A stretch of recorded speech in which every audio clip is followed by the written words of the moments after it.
Olá, bom dia, sejam muito bem-vindos aqui ao programa Justiça e Conservação deste 28 de julho. Hoje é Dia Mundial da Conservação da Natureza e nós vamos falar sobre medidas, sobre atitudes aí que têm contribuído para conservar a natureza. É uma data, para conscientizar as pessoas sobre a necessidade urgente, de trabalhos de preservação, de conservação do nosso planeta.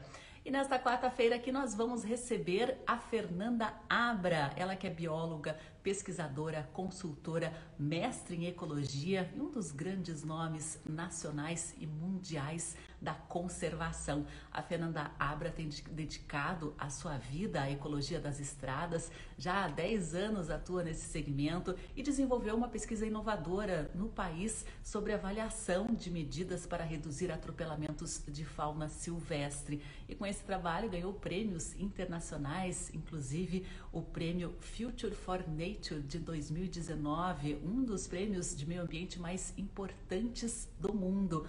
Ela atua principalmente no Mato Grosso do Sul, inclusive está participando aí da campanha Bonito Não Atropela, junto com outras entidades, e atua também com uma consultoria Via Fauna, justamente nessa área de ecologia das estradas. E além disso, a Fernanda Abra foi finalista aí do Prêmio Cláudia 2019, a maior premiação feminina da América Latina, que visa valorizar, histórias memoráveis de mulheres que têm feito a diferença na nossa sociedade. Inclusive, eu gostaria de convidar vocês daqui a pouquinho aqui para conferir, esse vídeo que o Prêmio Cláudia preparou a respeito da Fernanda. Mas antes eu vou dar um oi aí para o pessoal que está entrando, os ouvintes da Rádio Cultura de Curitiba que já estão com a gente, professor Eduardo Vedor de Paula, Rafael Sobania, a Nanda Abra já está a postos aqui. Nanda, já te adiciona aí para a gente começar a nossa conversa. Luísa Beatriz está com a gente, Faca também, Ângela Kuczek da Rede Pro UC. Ângela, seja muito bem-vinda. Então eu vou mostrar aqui para vocês um videozinho que eu gostaria só de antecipar a nossa conversa, que foi produzido justamente para o Prêmio Cláudia. O Brasil é um país mega biodiverso. 20% de todas as espécies do planeta Terra ocorrem no nosso país. Ao mesmo tempo de ter toda essa biodiversidade, o Brasil também tem as rodovias como seu modal de transporte favorito. E atualmente a gente tem a quarta maior malha rodoviária do planeta. Todos os anos, nas rodovias do estado de São Paulo, morrem em média 39 mil mamíferos silvestres.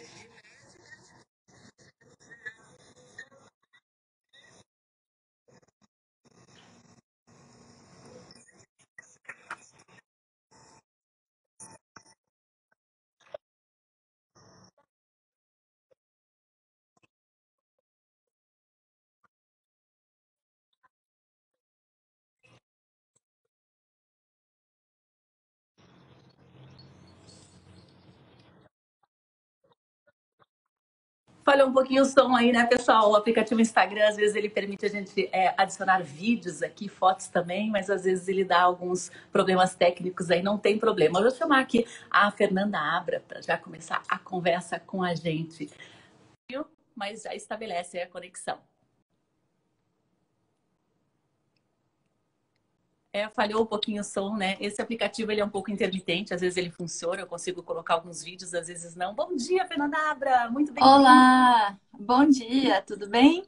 Bom dia, estava mostrando ali algumas imagens, do vídeo produzido pelo Prêmio Cláudio, mas falhou um pouquinho o som ali, mas não tem problema, a gente vai ter oportunidade de conversar muito a respeito de ecologia das estradas, sobre mitigação aí de atropelamentos, como que a gente pode atuar também na conservação da nossa fauna silvestre. Fernanda, para começar, eu queria que você me dissesse qual é a estrada ideal para você. A estrada ideal para mim é uma estrada que considera, todas as dinâmicas do seu entorno. Então, levando em conta a presença da fauna, da natureza, das florestas, da água e do social também, Então, a minha estrada ideal é uma estrada que tem o mínimo de interferência possível sobre esses componentes e que seja segura o suficiente tanto para os animais quanto para as pessoas. E Fernanda, eu vi ali que em uma das suas apresentações você citou aí nosso ex-presidente Washington Luiz, né, que ele falou que governar é abrir estradas. E o Brasil hoje é uma das maiores malhas rodoviárias do mundo e ao mesmo tempo, né, confronta com essa biodiversidade gigantesca que também é uma das maiores do mundo e aí surgem conflitos, né, Fernanda? Exatamente. Então, na década de 30, esse candidato à presidência, ele acabou se destacando com esse slogan, né? Ganhou a campanha presidencial do Brasil e fez aí o primeiro empreendimento rodoviário, que inclusive é um dos mais importantes até hoje do Brasil, que é o eixo São Paulo-Rio de Janeiro, né? Que é a rodovia Presidente Dutra, né? Na verdade. E ele fez a pavimentação das primeiras estradas aí no Brasil, que se tornaram rodovias, a exemplo de outros países do mundo, né? Nos Estados Unidos, eles tinham as famosas highways, e na Alemanha eles tinham as autobahns. Então, esse presidente, ele teve uma visão muito inovadora e desenvolvimentista de utilizar, né, as rodovias como um conector social e econômico para o nosso país. Ele acertou em cheio, né? Acho que o Brasil ele tem uma dimensão continental, muito difícil, né? Escoar produtos, transportar coisas e pessoas num país tão grande sem uma malha de transporte eficiente. Então, do ponto de vista social e econômico, as rodovias são muito desejáveis, né? Mas, de fato, nem nada, nada é somente bom, né? Então, também tem um lado de impacto, principalmente um impacto ambiental muito grande, né? Causado por essas estradas e rodovias. E aí, na década de 60, de 70, até na década de 80, o Brasil ainda passou por um boom rodoviário, né? Principalmente no período da ditadura militar, houve aí a expansão, né? A conexão, principalmente da região norte do país com o Brasil. Então, a abertura de rodovias, longas rodovias na Amazônia, né? E no Pantanal também. E a gente não parou aí, né? Ainda o Brasil tem expandido a sua malha rodoviária, ferroviária também. Então, o que acontece é que hoje, né, atualmente, a gente tem plena capacidade de planejar melhor esse viário e evitar, então, esses impactos que são negativos para a biodiversidade. E essa malha, né, viária, todas essas rodovias que existem hoje no Brasil, você conseguiu calcular aí aproximadamente o que isso representa em atropelamento de fauna, Fernanda? Exatamente. Então, o meu doutorado, né? Eu finalizei meu doutorado em 2019 pela USP aqui de São Paulo, e eu quis entender, somente no estado de São Paulo, né? Que já é um estado grande, inclusive tem a maior malha rodoviária do país, a maior densidade rodoviária do país. Eu quis entender o que essa malha significa em três tipos de impactos, né? O primeiro é sobre a biodiversidade, quantos animais morrem atropelados nessa malha, então qual que é o impacto para a fauna silvestre. O segundo impacto é qual o impacto dessas colisões envolvendo os animais na segurança humana. E o terceiro impacto, o impacto dessas colisões do ponto de vista econômico, né? Então, pela primeira vez no país, eu acho que até na América Latina de maneira geral, a gente teve essas diferentes perspectivas do que é a colisão com o animal na rodovia, né? Então, só para a audiência saber aí de alguns números, né? E são números bem impactantes. Todos os anos morrem, em média, 39.600 indivíduos de mamíferos silvestres nas rodovias do estado de São Paulo, né? Então, são mais de 5.000 capivaras, 6.000 cachorros do mato, 50 onças pardas, 150 lobos-guarás, né? Esses são números, estimativas médias, né? Desses animais. Então, do ponto de vista biológico, esse é um impacto muito grave, né, para a fauna brasileira. E a gente em primeiro lugar, a gente está falando somente de mamíferos, né? O que acontece com os anfíbios, répteis, as aves, morcegos, né, que não foram contemplados no estudo. E, em segundo lugar, a gente está falando somente de um estado brasileiro, né? Como a gente já disse, o Brasil é gigantesco e, de fato, né, o impacto dos atropelamentos é um impacto muito grande, né, massivo e crônico aí, que impacta gravemente a fauna brasileira. Do ponto de vista da segurança humana, entre 2003 e 2013 foram registrados quase 30 mil colisões envolvendo animais em rodovias do estado de São Paulo, né? Todos os anos a gente tem quase 700 pessoas que ficam, né, gravemente feridas e 20 pessoas morrem em decorrência dessas colisões, né? Então, muita gente acha que a luta para reduzir os atropelamentos vou usar um termo aqui bem banal, é uma luta de ambientalista abraçador de árvores, né? E não é isso, né? É uma questão muito importante do ponto de vista biológico, obviamente, mas tem sérios impactos à segurança humana, né?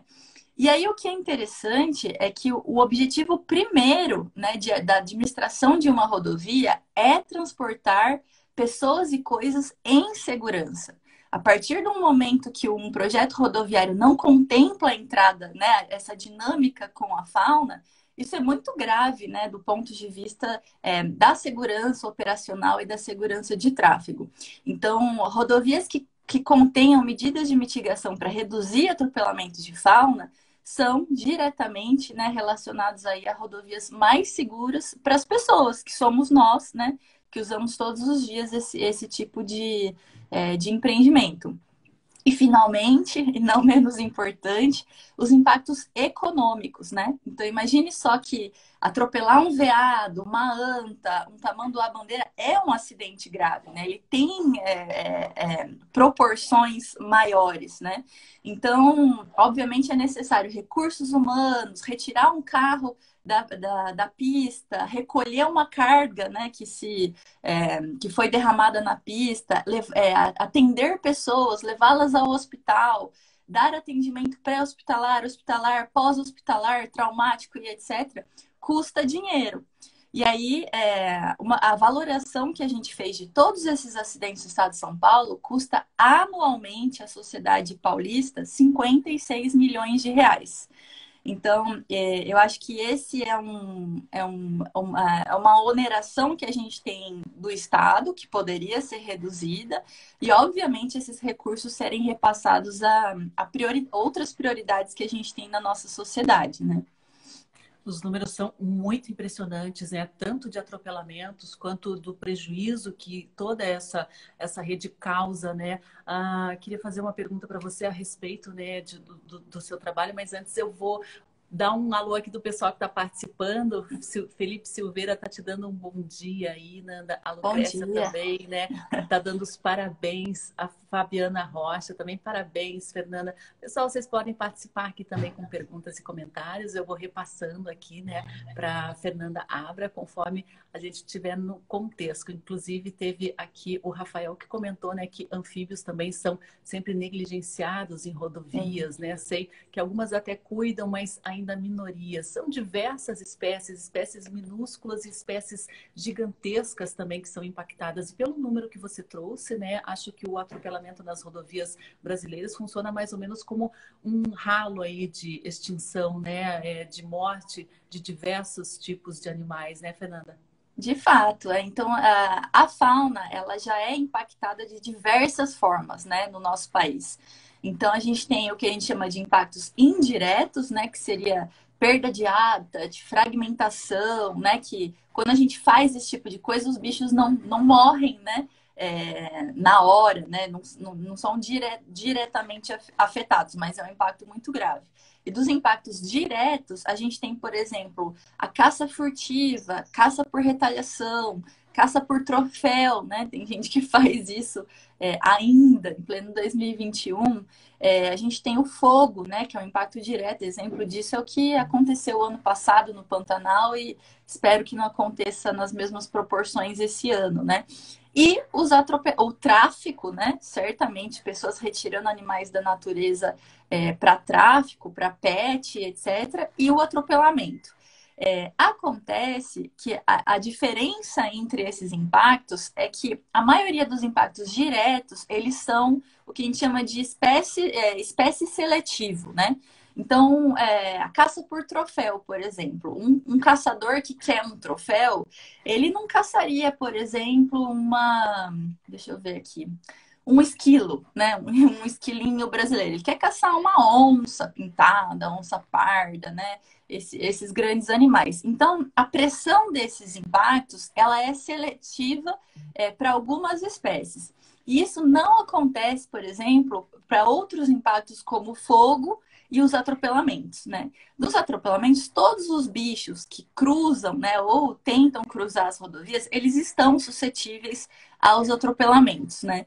Então, eu acho que, de maneira geral, o atropelamento tem sido considerado um dos impactos diretos mais graves, né, por conta disso, por as rodovias estarem aí tomando conta das áreas mais remotas do nosso país. E uma vez que a rodovia é implementada, o impacto do atropelamento ele é crônico, então ele perdura enquanto durar a operação daquela rodovia, né? E os outros impactos não, eles são temporalmente, né? Eles são diferentes. Então, o fogo, a gente tem focos de incêndio em períodos mais secos do ano, então ele tem os ápices. No atropelamento, não, aquilo é contínuo, né? Continuamente degradante, né, para muitas populações. Fernanda Jean Guimarães, aqui, diretora do Observatório, né? Tá dando parabéns pelo seu estudo, extremamente importante, né? E ele está em dúvida aqui o que mata mais animais silvestres, se é a caça ou as rodovias. Acho que pela constância que você está comentando, são as estradas, seriam as estradas? O que bata mais, assim, para falar de quantidades, eu não tenho os números exatos, né? Mas tanto eu quanto diversos outros especialistas, eu acredito que a pressão maior sobre a fauna vem dos atropelamentos, sim, né? Como eu expliquei anteriormente, acho que a caça ela é espécie específica, né? A pressão é muito grande sobre algumas espécies, assim como o tráfico também, né? Aves canoras, araras, né? Existem as espécies certas, né, para o tráfico. Mas, de fato, né, a caça ainda é um impacto muito grave. Eu tenho uma aluna, né, no Piauí, inclusive a irmã da Lucrécia, que nos deu oi aí na live, ela é do interior do Piauí, de São Raimundo Nonato, perto do Parque Nacional da Serra da Capivara, né, paraíso brasileiro. E ela relata, assim, é muito comum, né, a caça. As pessoas ainda, mas aí no caso é caça de subsistência, né, e caça furtiva também. Então, de fato, em algumas regiões do Brasil, acho que a caça ainda é um impacto muito grave, né? A gente está aqui também com o Rafael Dal Soto, está dando um bom dia aí direto de Porto Alegre. Rafael, Bom fique à dia. vontade aí para participar com a gente também, né? A Carolina Sheida, né? Grande Fernanda, também assessora e colaboradora de vários planos de ação nacional de espécies ameaçadas. Você dorme, Fernanda, porque você está em diversas campanhas, em parceria com diversas instituições e bastante estudo também no seu plano aí diário, né? Como é que é a tua Nossa. rotina e o que você está envolvida atualmente? Nem me diga. Então, um oi aí para todos. Eu tô vendo aqui vários amigos, né, dando bom dia e colaborando aí com a live. Um grande beijo para Carol. E sim, eu acho que eu posso dizer que eu acordo, tomo café, almoço, janto e vou dormir pensando na questão, não nos atropelamentos, mas como você falou que as rodovias são um ralo, né, da biodiversidade. Eu sou a pessoa que quer colocar a tampa no ralo, ou pelo menos ajudar a fazer a tampa, ajudar a colocar a tampa, né? Então, eu acho que isso é uma coisa que eu quero fazer, acho que para o resto da minha vida. Eu vejo que essa questão dos atropelamentos mexeu comigo há 11 anos atrás.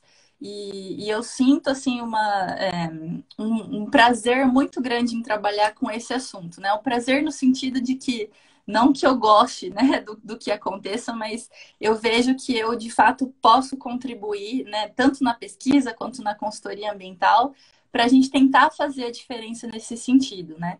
Então, atualmente, eu tenho meus dois pés em três canoas diferentes. A primeira canoa é a pesquisa. Então, eu sou pesquisadora pós-doc do Smithsonian, lá dos Estados Unidos, né? É a maior instituição de pesquisa do mundo. E o meu novo centro, né, ao qual eu sou afiliada, está muito interessado em propor soluções de mitigação para a fauna, né, e para a natureza em geral. Então, a nossa linha de pesquisa é infraestrutura sustentável, né? O meu outro pé está na consultoria ambiental. Então, como você disse, eu tenho a Via Fauna, né, que é uma empresa de consultoria voltado para mitigação de impactos em rodovias, ferrovias e aeroportos. E o meu terceiro pé, que uma canoa que eu gosto muito, são os trabalhos voluntários, né, que eu faço parte. Então, temos o movimento Bonito Não Atropela, que é um movimento maravilhoso, né? Começou aí com 4 mulheres fantásticas, né? Raquel Machado, a Ângela, que está aqui com a gente na live, a Juliana Camargo, Rede Pra Você, Ampara Silvestre, Instituto Raquel Machado e a Via Fauna, e o grupo cresceu, né? Então, nós queremos propor soluções para a redução de atropelamentos dos viários que servem o município de Bonito, né? Afinal de contas, é a capital do ecoturismo no Brasil, também um paraíso brasileiro, e o que a gente vê é um total desrespeito, né, em relação a como os viários têm se comportado aí em relação a essa mega biodiversidade, né? Então, o que a gente vê são muitos atropelamentos, e o que é incompatível com a proposta do município, com a vocação do município, né? Então, imagina só que você desce lá no aeroporto de Campo Grande, todo feliz. Vou para Bonito, capital do ecoturismo, vou ver natureza, vou observar fauna, né? E nesse trajeto, né, inclusive Campo Grande Bonito ou Bonito atrativos do entorno, o que você vê é uma mortalidade absurda, né? Uma carnificina. Então, são carcaças e carcaças sendo depositadas, né, na lateral das rodovias, né, que são esses viários. E aí eu também colaboro com o projeto da Patrícia Médici, que é a maior especialista de antas, né, que a gente tem no Brasil e a maior do mundo também. Colaboro com o Arnaud Desbier no projeto Bandeiras e Rodovias, pela conservação, né, dos tamanduás bandeiras, e faço parte, né, da Pro Carnívoros, que é uma ONG, né, interessada na conservação dos carnívoros. Os carnívoros são grandemente afetados aí também pelas rodovias. E coordeno as frentes de trabalho de transporte dos planos de ação nacional, como falado aí pela Carol Sheida, né? Então, são iniciativas do ICMBio, são ferramentas excelentes de planejamento de conservação, né, dos animais que são ameaçados no nosso país. E, obviamente, as rodovias têm um peso fundamental aí. Se a gente quer trabalhar com ações de conservação, é sobre colocar a tampa no ralo, né? Para que esses animais que já são ameaçados não sofram tanto mais com o impacto dos atropelamentos. Olha, a gente está aqui com a Andressa Gatti, também do Nossa. Instituto Protapir para Biodiversidade. Inclusive, a Andressa vai dar entrevista para a gente amanhã, né, Andressa? Ela está comentando que no Espírito Santo, a BR-101, que corta o complexo de áreas protegidas de Sorotema, provoca a morte de muitos e muitos animais. Agora, você tem se dedicado, né, ao longo dessa última década, Fernanda, a descobrir formas, né, para tampar esse ralo. E quais formas você tem avaliado? Que tipo de medidas podem ser aplicadas e que dão realmente resultado? Porque a gente vê que a rodovia, né, envolve desde aqueles seres rastejantes até aqueles seres, né, que correm, que vão atrás de outras presas e que vão pelas árvores, que voam também, né, Fernanda? É um ralo um pouquinho complexo. É um ralo. É um ralo complicado. Mas um beijo para a Andressa, parabéns, né, pelo excelente trabalho que ela tem feito. Que bom, né, que o Brasil tem tanta gente boa aí trabalhando em prol da fauna e da conservação. E a Andressa é outra. Ela ama as antas também, né? Então, nossa, que bom, né? Porque a anta, de fato, ela está muito ameaçada no nosso país, sofre muitos impactos. Como tampar esse ralo, né? Eu acho que, em primeiro lugar, uma das. Nem falando ainda das medidas de mitigação, o que a gente precisa é uma mudança de conceito, né? Uma mudança cultural de como o Brasil tem aí implantado, planejado, implantado e operado as suas rodovias, né? Então, imagina só que na década de 80, quando a gente sofreu o boom, né, de expansão rodoviária, ninguém nem falava de impactos ambientais. Inclusive, a legislação que fala de impactos ambientais, ela veio na década de 80. Então, existe um descompasso aí de todo o impacto ambiental que foi causado no passado, né? E agora as formas de a gente entender esse impacto e mitigar esse impacto. Então, eu acho que o maior ganho seria fazer o DENIT, por exemplo, entender, ou outros órgãos de transporte que a gente tem no Brasil, que considerar a dinâmica de fauna nesses empreendimentos rodoviários é parte de um projeto da engenharia, né? Salvaguardando a fauna de ser atropelado, e isso está diretamente relacionado a dar mais segurança aos usuários que vão trafegar nessa rodovia. E existe uma relação de custo-benefício muito óbvia, né, fazendo esse tipo de coisa. E aí, eu acho que entrando na parte das mitigações, nos últimos, acho que em relação à mitigação, mais nos últimos 6 anos, né, mais ou menos, eu tenho me dedicado bastante, principalmente na consultoria, em entender onde e como a gente pode implementar as mitigações e quais seriam essas mitigações, né? Então, obviamente, para resolver qualquer problema da nossa sociedade, a ciência é aí é, a âncora que a gente tem que ter, né, para a gente para a gente ter um direcionamento, né, ter o pé no chão e ter um direcionamento correto em relação ao problema que a gente quer resolver. E utilizando ciência, né, e muita pesquisa, principalmente para mamíferos de médio e grande porte, a literatura científica também fala isso. Tirar os animais da rodovia é a melhor medida de mitigação que a gente pode fazer, né? Então, por exemplo, a gente tem dois grupos diferentes de medidas de mitigação. O primeiro é voltado para o usuário, né? Então, estou lá dirigindo na rodovia e aí eu tenho placas que falam de travessia de animais silvestres. Isso é uma medida para o usuário saber que ali pode ser um trecho onde os animais vão cruzar a rodovia. Então, sinalização de travessia de fauna, redução de velocidade, implementação de lombada, que são os redutores físicos ou redutores eletrônicos, são as medidas voltadas para os usuários. O outro grupo de medidas é o grupo voltado para os bichos. Cercas, implementação de passagens inferiores, implementação de passagens superiores, né? É, uma série de outras medidas. E aí, no grupo primeiro, a gente tem medidas que são pouco eficientes, e no segundo grupo são as medidas mais eficientes, né? Então, o que eu mais tenho lutado ao longo dos anos é convencer pessoas ou gestores, né, de rodovias que querem desempenhar um plano de mitigação para reduzir fauna, que não é suficiente somente colocar placas, né? As placas são desejáveis. Eu sou a louca das placas. Por exemplo, adoro tirar foto, adoro a placa com as silhuetas dos animais silvestres, mas é comprovado, né, em diversos lugares do mundo, em 1000 pesquisas, que a efetividade das placas em reduzir atropelamento varia entre 0 e 3%, né? Então, é legal colocar as placas? Super legal, mas ela é a cereja do bolo. Depois que você implementa todas as medidas que são mais efetivas, se sobrar o dinheiro, você coloca as placas, né? Então, a gente tem medidas que são fundamentais e a gente tem outras medidas que são complementares. E aí você mesma disse, nossa, a gente tem bicho que voa, bicho que rasteja, bicho que pula, bicho que corre.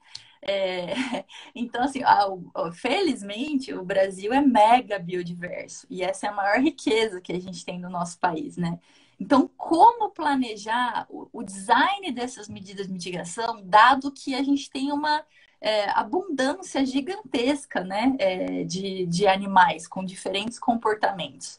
Então, o que a gente tem mais precisado agora no campo da ecologia de estrada são pesquisa para entender qual tipo de medida é mais adequado para diferentes animais, né? Atualmente eu estou com um projeto na Amazônia, onde a gente vai instalar 30 passagens superiores de fauna para macaco, né? E imagina, eu tenho um macaco que faz braquiação, né? Quando ele se locomove usando os braços, macacos que saltam, macacos que pulam, macacos que têm um comportamento quadrúpede, né? Usa os 4 membros. Então, qual tipo de passagem para macaco é o melhor design, né? Para diferentes tipos locomotores, né? Cerca, uma coisa tão simples, né? Ah, cerca, qual que é o problema de se falar de cerca? Os tatus cavam, os veados pulam, as capivaras arrombam e os coatis escalam as cercas. Então, não é o biólogo que vai resolver a questão dos atropelamentos, que vai vir com esses designs, né? A gente precisa muita ajuda do ponto de vista da engenharia, da arquitetura, arquitetura não, Do arquitetura. design, da arquitetura, do design. Isso, design, correto. Então, eu acho que tudo que a gente tem atualmente de mitigação veio de países como Estados Unidos, Canadá e Europa, né? E agora está na fase da gente adequar todas essas mitigações para as demandas que a gente tem aqui no Brasil.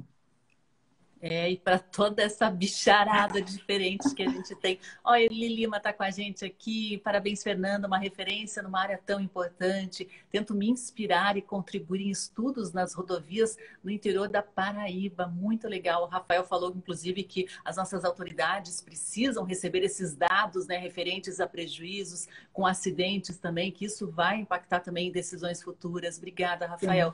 Jean Guimarães, aqui do Observatório, projetos de lei no sentido de obrigar medidas mitigatórias nos editais de construção de estradas. Podemos juntos provocar os deputados. Isso é muito importante, né? Temos que mudar a lei também, porque a realidade só se muda também com novas medidas, com novas exigências, né, Fernanda?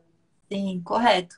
Eu acho que eu tenho uma opinião em relação a isso, que eu acho que, em primeiro lugar, a gente tem que fortalecer o licenciamento ambiental do nosso país, né? É no ato do licenciamento que a agência ambiental ela pode requerer, né, a implementação, os estudos, né, em primeiro lugar, dos impactos e a implementação das medidas de mitigação, né? Então, eu acho que fortalecer as agências ambientais, estaduais, municipais, federais, né, é muito necessário para a gente garantir essa qualidade, né, e a quantidade das medidas a serem implementadas nos próximos anos. Mas, de fato, tem algumas iniciativas, né, de projetos de lei que visam a obrigação das medidas de mitigação. Em âmbito federal, tem um projeto de lei aí em andamento. Eu acho que ele deve estar lá no finalzinho para ser, enfim, decidido, né? Se ele vai. Eu acho que passou pelo Senado já. Acho que a Ângela Cusack podia dar atualização disso para a gente aqui no chat. E atualmente, no estado do Mato Grosso do Sul, por conta do projeto Bonito Não Atropela, a gente fez uma pressão muito positiva no governo do estado, né? Em relação aos atropelamentos de Bonito, e o secretário de Infraestrutura, né, o Eduardo Riedel, ele está inclinado a fazer um documento mais ou menos nesse sentido, né? Falando que o Mato Grosso do Sul, então ele deveria implementar essas mitigações em todos os próximos empreendimentos rodoviários no estado, né? Essa é uma vitória, assim, muito grande, né? Isso partir do próprio governo do estado do MS, e eu espero que muitos outros estados se inspirem e façam o mesmo. E aí, em relação a outros estados, eu acho que o estado de São Paulo está muito avançado nesse sentido. E aí os louros vão para a CETESB, que é a agência ambiental que a gente tem aqui em São Paulo, né? Uma agência muito sólida, muito séria, com técnicos extremamente capacitados, né? Que fazem valer a pena a questão dos... Não valer a pena, que fazem a salvaguarda das medidas de mitigação no licenciamento ambiental, né? Então, se você for reparar, São Paulo não tem uma lei estadual específica, né, que fale sobre o assunto, mas no processo do licenciamento, isso é amplamente discutido, né, e garantido também durante o processo.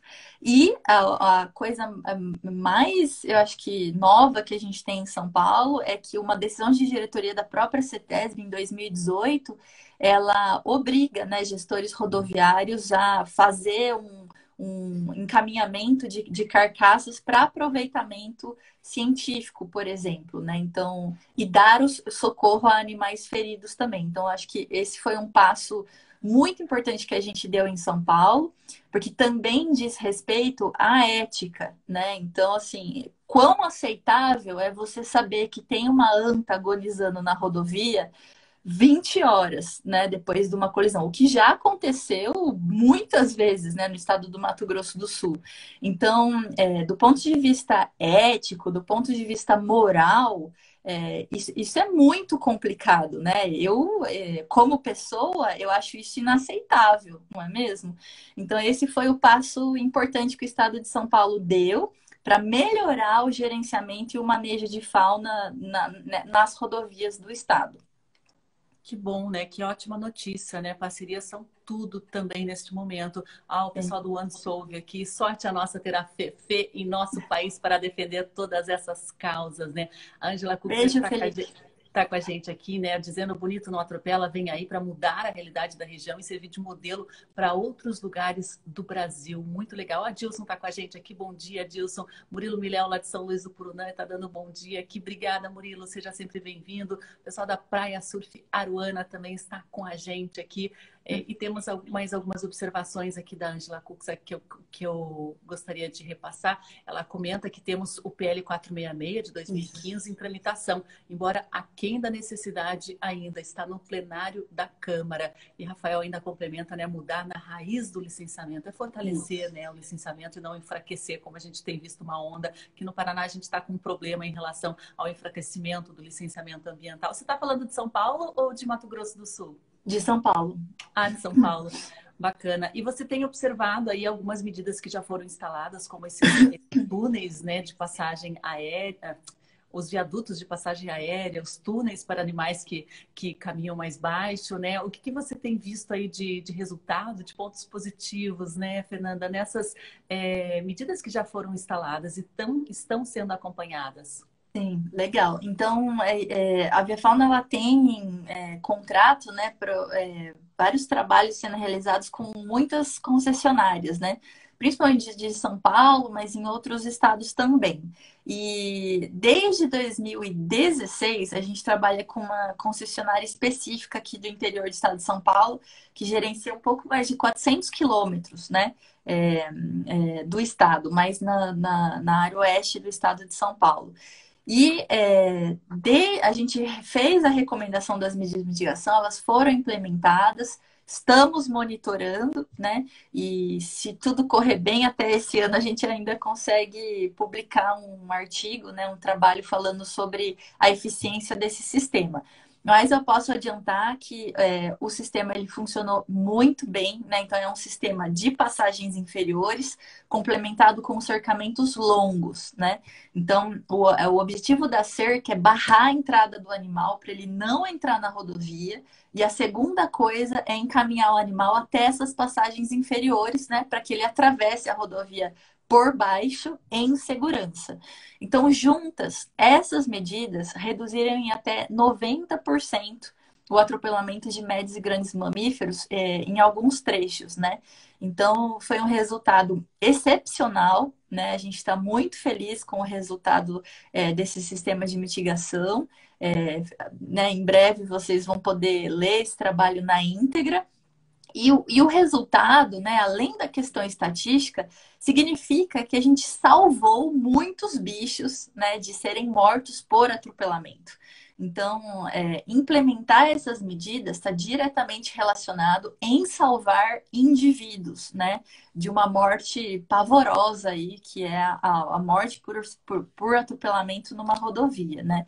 Então, eu fico muito feliz com o resultado. Além disso, no estado do Mato Grosso do Sul ainda, né? A gente desempenhou um estudo em 2018, salvo engano, esse já está publicado com a Patrícia Médici, onde a gente monitorou 15 passagens inferiores de fauna na MS 040, que é uma rodovia que vai de Campo Grande a Santa Rita do Pardo. Só que essas passagens inferiores não são cercadas. Então a gente quis ver como que os animais usavam essas passagens inferiores e qual é a vantagem de a gente ter passagens inferiores sem cercas, né? Então a gente viu que do ponto de vista de redução de atropelamento, isso não foi satisfatório. As cercas é o que fazem o trabalho, né, de barrar os animais para eles não entrarem na rodovia. Porém, a gente tem um dado muito, muito importante, que é sobre começar a entender as preferências de várias espécies para tipos diferentes de passagens inferiores e saber que essas passagens inferiores, elas são capazes de conectar os animais de um lado ao outro da rodovia, né? Então, o receio do pesquisador vamos implementar um plano de mitigação, vamos colocar passagens de fauna, mas eu acho que nem todos os animais usam as passagens de fauna, né? E nesse estudo foi muito interessante porque a gente viu, né, que as passagens que a gente estudou são adequadas para a maioria dos mamíferos que a gente trabalhou e que a gente estava monitorando, principalmente para a anta, né? Então, anta é um bicho que usa uma passagem de fauna 2x2, 2,5 por 2,5, usa as pontes, pode usar drenagens, né, que já são estruturas presentes nas rodovias. Então, do ponto de vista da conectividade, essas passagens inferiores elas foram altamente satisfatórias, mas do ponto de vista de redução de atropelamento, é as cercas, né, que fazem o grosso aí, né, do trabalho no plano de mitigação.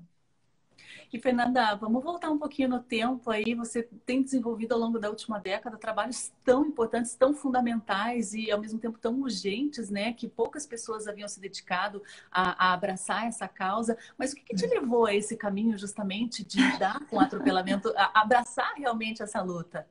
Sim. Puxa, a primeira vez que eu ouvi sobre a questão dos atropelamentos foi durante um estágio da graduação, né? Me deram lá para trabalho de estágio organizar um banco de dados de bicho atropelado de uma concessionária. E eu lembro assim que eu fiquei chocada, porque eu via lá veado, veado, onça, tamanduá, jaguatirica, tatu, blá blá blá blá blá. Eu falei, nossa, tipo, tudo isso morre, né? E acho que era um espaço temporal de 1 ano, mais ou menos. E aquilo chamou muito a minha atenção. E aí eu levei para minha chefe, que era chefe do escritório regional do IBAMA de Bauru, tipo, Lélia, morre muito bicho atropelado nessa rodovia. E o IBAMA estava trabalhando complementarmente no licenciamento da duplicação dessa rodovia, né? E ela falou, nossa, mas isso não é possível, o que será que dá para fazer, né? Aí, fuçando lá na internet, não tinha Google ainda, era o KD, não sei se vocês lembram do KD. E eu fuçando lá, atropelamento. Aí eu vi que existiam passagens de fauna, né? E cercamento. Aí mostrei para minha chefe gostou. E essa foi a primeira rodovia licenciada do estado de São Paulo que teve mitigação para fauna, né?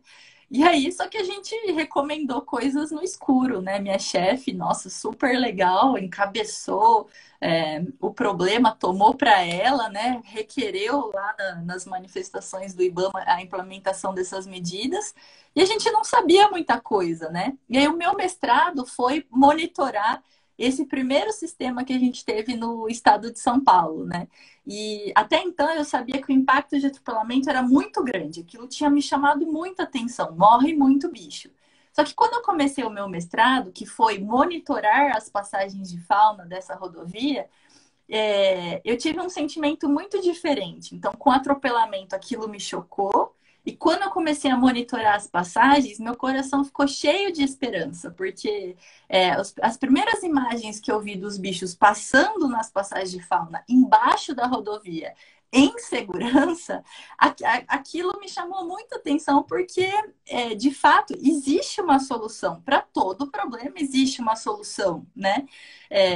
E foi uma experiência muito legal. E aí eu sabia que eu queria fazer isso para o resto da minha vida, assim, né? E aí, depois do mestrado, eu entrei na consultoria ambiental, fui contratada por um escritório de engenharia aqui de São Paulo, onde eu aprendi finalmente que não dá para enfiar passagem de fauna em qualquer lugar da rodovia. Então, enquanto biólogo ainda, até o mestrado, eu achava que a gente podia colocar passagem de fauna em tudo quanto era lugar, e não, existem limitações técnicas. Então, do ponto de vista de me aprimorar tecnicamente, esse trabalho de 4 anos na engenharia, na consultoria de engenharia, me fez muito bem, né? E hoje eu uso essa habilidade no trabalho que eu faço hoje, né? Então, é um trabalho muito satisfatório, devo dizer, né? Eu vibro muito, fico muito feliz quando a gente consegue convencer um gestor rodoviário sobre a importância, quando a gente consegue trazer mais atenção para o assunto, como a gente está fazendo agora, por exemplo, educando as pessoas sobre esse problema, vendo a sociedade civil se organizando para batalhar pela redução dos animais, dos animais que são atropelados. Isso tudo é incrível, né? E ao mesmo tempo, também é um trabalho difícil, devo dizer, porque o meu dia a dia é trabalhar com bicho atropelado, né? Então, emocionalmente, eu acho que tem uma carga assim, meio pesada, né? E só vou compartilhar mais uma reflexão, né? Me dá muita ansiedade saber que o problema dos atropelamentos ele existe no Brasil numa escala muito grande, né, e em todo o território nacional, né? Então, eu tenho que me equilibrar também um pouco, porque as pessoas me contatam para relatar o que está acontecendo na área delas, né? Nossa, tá morrendo muita anta, tá morrendo tal. As pessoas me marcam, né, no Facebook, Instagram, para ver os bichos atropelados. E isso me gera muita ansiedade, porque apesar de eu trabalhar muito, tá fazendo muita coisa, ainda é muito pouco, né? Então, para as pessoas que estão assistindo, o recado a gente precisa de um batalhão de gente que trabalhe nesse assunto, né? A gente precisa de muita pesquisa, muita ciência, muitos profissionais envolvidos para que, de fato, a gente consiga resolver esse problema em escala nacional, né? O que é necessário. Pelo seu estudo, você já encontrou muitas soluções, né, que dão resultado. É justamente isso, colocar em escala, né, que isso se torne uma rotina. O Murilo está perguntando aí que tem curiosidade sobre como consegue tecnicamente equilibrar as passagens, né? Luiz Joanello, super importante como convencer o pessoal da rodovia, né? Samastete, é isso? Parabéns, Fernanda, muitos sucessos nas suas pesquisas. Essa questão da biologia e da engenharia caminharem junto é muito interessante também, né? Para resolver problemas técnicos que você deve ter enfrentado e muitos. A questão de resolver os atropelamentos é um assunto multidisciplinar, interdisciplinar, transdisciplinar. Então, não é o biólogo que vai resolver esse problema, né? É a aliança entre vários profissionais que são multidisciplina, né? Então, a biologia ou a ecologia, né? Que seja com a engenharia civil, com a arquitetura, com blá, blá, blá, blá, blá. São muitos profissionais, né, trabalhando juntos, né? Então, o papel do biólogo, eu acho que é falar sobre o impacto e fazer recomendações adequadas, né, recomendações de estruturas que são adequadas à ecologia da espécie, por exemplo. Tem uma rodovia aqui perto de São Paulo que os engenheiros, né, não sei, um grupo de pessoas quiseram implementar medida cerca para conter capivaras, né? E aí eles implementaram um cercamento de 80 centímetros de altura. Mal sabem eles que as capivaras podem pular até 1,30 m. Na literatura é isso que está descrito. Aquele bicho roliço, né? Pata curta. Boa. Quem vai imaginar, né? E até onde eu sei, as capivaras só não voam. O resto, elas fazem de tudo. Então, quem desconhece o comportamento, a ecologia dos bichos, né? Quanto que o bicho anda por dia, isso está altamente relacionado com a extensão de cercas. Isso é uma coisa, é um conhecimento da biológica, né? E aí, da parte estrutural, óbvio, eu sou uma bióloga meio pitaqueira, né? Eu trabalho bastante com engenheiro, então eu tenho um pouco de noção, mas não seria o trabalho do biólogo falar como estruturalmente deveria ser um viaduto vegetado, projetar e etc e tal. Então, para mim fica muito claro que a gente ainda tem que dar esse passo da engenharia, né, do projetista, incluir esses outros profissionais para ter, de fato, um projeto muito bom de mitigação para a fauna.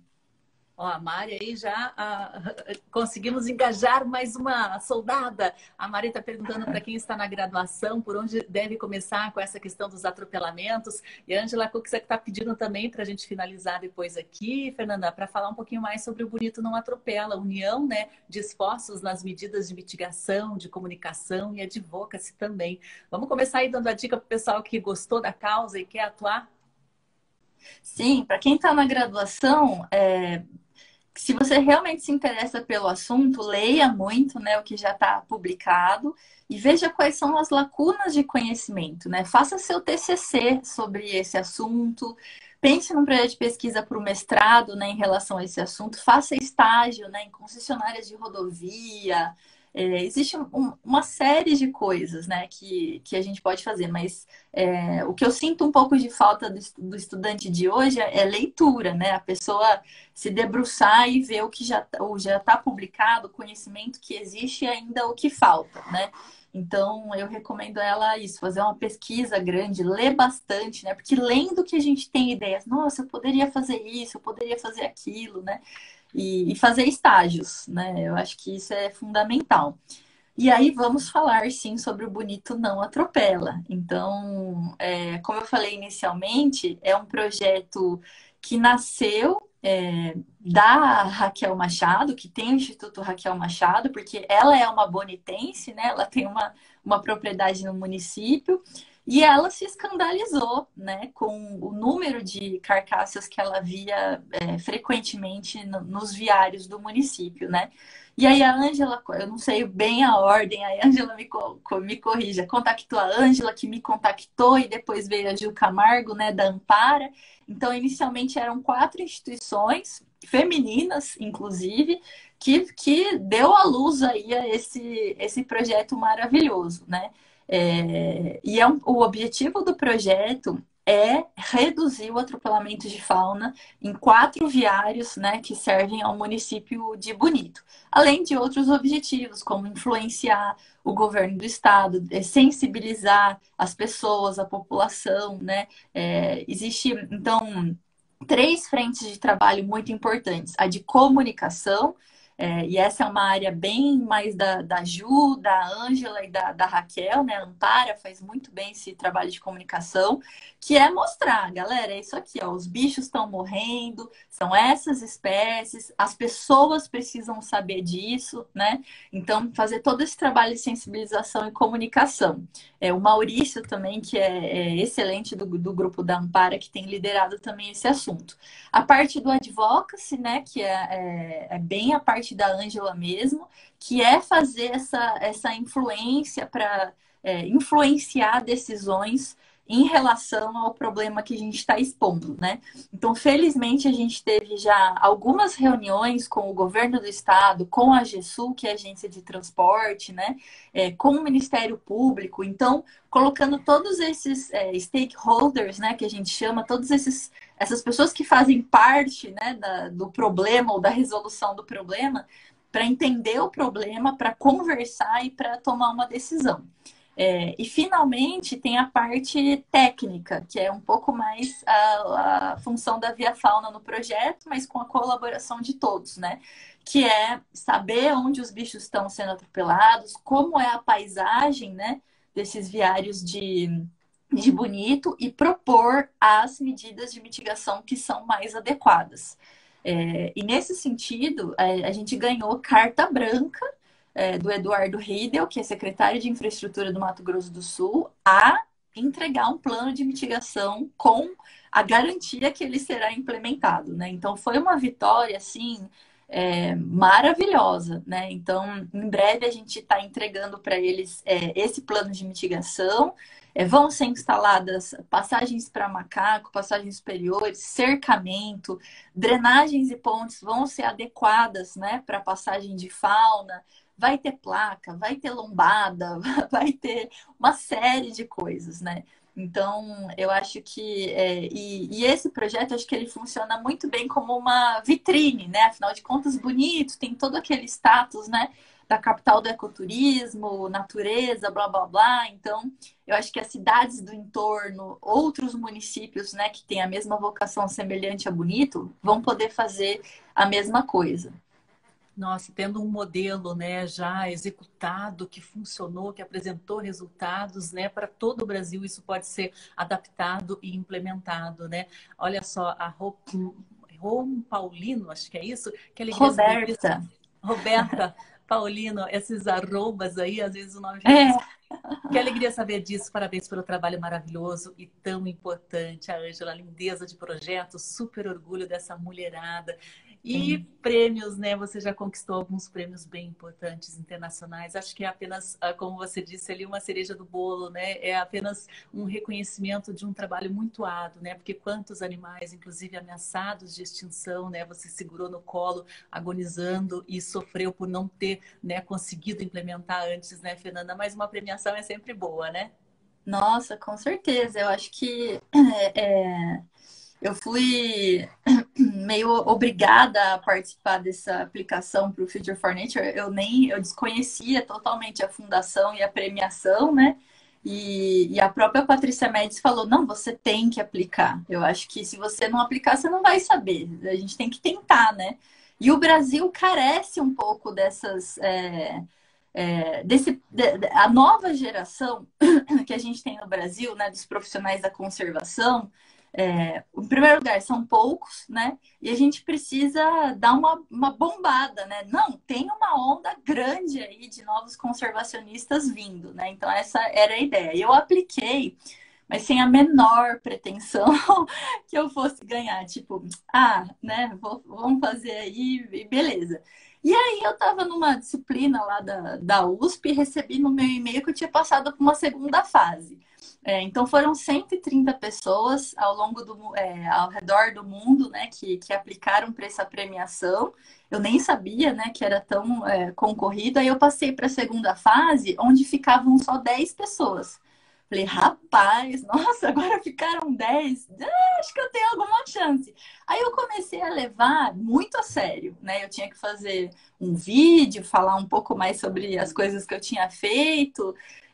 Enfim, aí aquilo virou assim uma coisa muito importante para mim. Eu falei, nossa, se eu ganhar um negócio desse, para mim ia ser muito importante no sentido de, nossa, né, uma mulher bióloga no Brasil. Nossa, do ponto de vista de eu mesmo me convencer que eu estava fazendo um bom trabalho, parecia ser uma boa coisa, né? E aí eu fui passar uma temporada nos Estados Unidos e é quando sairia o resultado, né, dessa premiação. Nossa, foi o dia mais feliz da minha vida, né? Certamente. Então eu fico muito feliz de ter conseguido esse prêmio, em decorrência, né, desse prêmio internacional. Tiveram outros, né? Um nacional, que foi o da Cláudia, depois eu ganhei um prêmio de melhor tese da USP também. Então, eu fico muito feliz pelas conquistas, e só que eu sei que existe muito mais trabalho, né, a ser feito. Então, e eu fico feliz também de ver outras meninas e outras mulheres, né, que estão no início da carreira, que de uma forma ou outra acabam, né, sendo inspiradas a fazerem essa carreira, né, nas ciências naturais, ciências biológicas, ir para campo, fazer trabalho de campo, né? Então, o trabalho de campo é um trabalho meio de coisa masculina, né? E não, as mulheres podem fazer. Eu faço campo na Amazônia, no Pantanal, no Cerrado, na Mata Atlântica, né? Então eu acho que do ponto de vista de mostrar, né, que as mulheres podem de fato ocupar todos esses lugares é muito satisfatório para mim também. Muito bacana. Olha só, Eliane, trabalho de muito valor. O pessoal gostou aí da nossa transmissão. Estamos chegando ao fim aqui do programa Justiça e Conservação, neste Dia Mundial da Conservação da Natureza, com a Fernanda Abra, né? Tem uma pergunta aqui que ficou pendente da Renata. Renata, eu já encaminho aqui para a Fernanda, depois ela te responde no direct, tá bom? Que não vai dar tempo da gente abordar esse tema agora. Fernanda, muito obrigada, parabéns. Conte aqui com o Observatório para o que você precisar. Muito obrigada pela oportunidade, adorei a conversa e vamos que vamos, né? Eu acho que a gente está passando por um tempo sombrio aí sobre conservação da fauna, né? Das florestas, da natureza em geral, mas tudo passa e a gente vai conseguir, sim. Um abraço a todos, muito obrigada pela audiência, muito obrigada pela essa conversa e até mais. Até mais, mantemos o contato. Pessoal, amanhã a gente volta aí para falar um pouquinho sobre comunicação para conservação e a gente vai falar também sobre o Instituto Protapira a partir das 8 horas ao vivo. Até lá. Tchau, tchau. Tchau, tchau.